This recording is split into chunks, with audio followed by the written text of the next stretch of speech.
Welcome to the Tech Egg. Don't get scrambled. Enjoy the video. In this video, I will explain how to conquer Jurassic Marsh Day 25. First, choose your essential plants wisely. Primal pea shooter, primal walnut, and primal sunflower are your core. Don't forget blubber for those pesky pterodactyls, and a cherry bomb or jalapeno for emergencies. Start by establishing a strong sun economy with at least 2 columns of primal sunflowers in the back. As the first zombies appear, focus on setting up your initial defenses.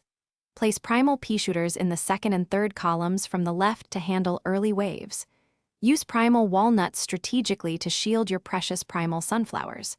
Remember, a strong sun economy is crucial for later waves, so keep planting those sun producers.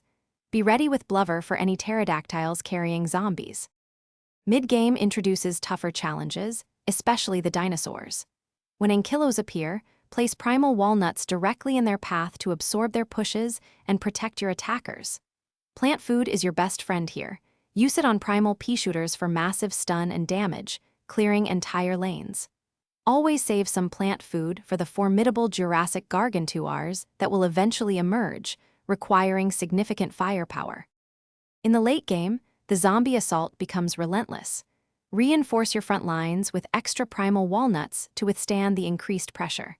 Don't hesitate to use your cherry bombs or jalapenos to clear out large clusters of zombies or take down high-health threats.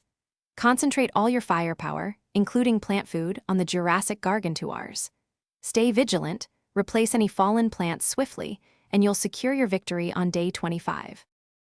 Thanks for watching. Consider subscribing if I helped unscramble your problems.